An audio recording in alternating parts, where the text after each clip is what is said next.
Forgiveness is one of the best qualities in a relationship. Actually, it's not gonna work if you don't know how to forgive. And that's why you got the red pill. That's why you got all these men that gave up on women. That's why you got all these women who think all men are dogs and hoes and they cheat, and who cares if you do all this because he's still gonna cheat. That's a bunch of people who have not forgiven.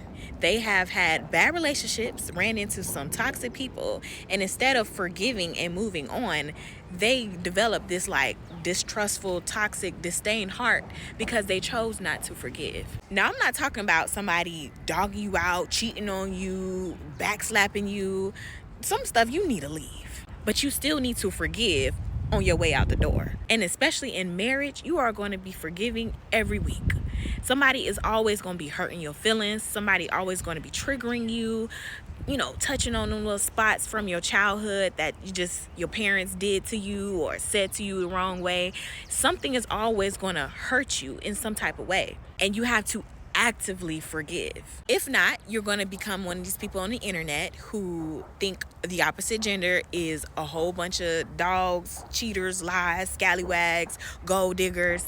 You're going to miss out on some good relationships because you didn't forgive these little issues, and that could have turned into marriage, and now you're single and just waiting for the perfect person that's never going to come along. Or it can lead to divorce and separation when it was just little small grudges that you had against that person because you never forgave along the way.